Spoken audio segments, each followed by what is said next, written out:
Dragilor, bine ați venit la un nou haul alimentar. Am fost astăzi la Kaufland.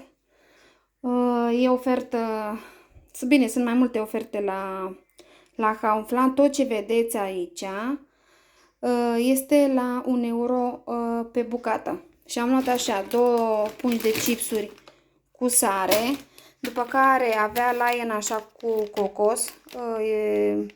Cred că ediție nouă sau nu știu, că n-am mai încercat și n-am mai văzut. Am mai luat unul așa, un Lion cu ciocolată. După care am luat 2 cutii de Oreo. Am luat pe ăsta Golden Oreo și Double Creme.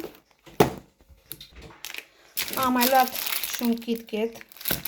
Așa. Am luat și această ciocolată, așa mici batoane. Sunt 5 în pachet. Am zis să-l încerc, că n-am mai gustat așa. Am luat și esență de vanilie. Asta era la 65. Gem avea și de căpșuni și de vișine și caise. De vișine și caise tot am încercat și am zis să iau de data asta căpșuni. Am luat unul, că oricum mai am.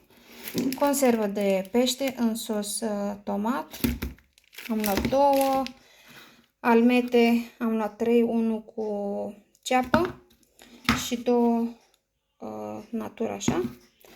Pastă de dinți am luat 2, am luat așa pe albastru și pe culoarea aceea mov.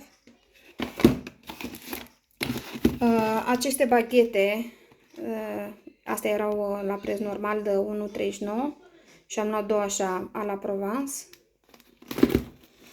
După care baterii am luat așa mai mari și așa mai mici.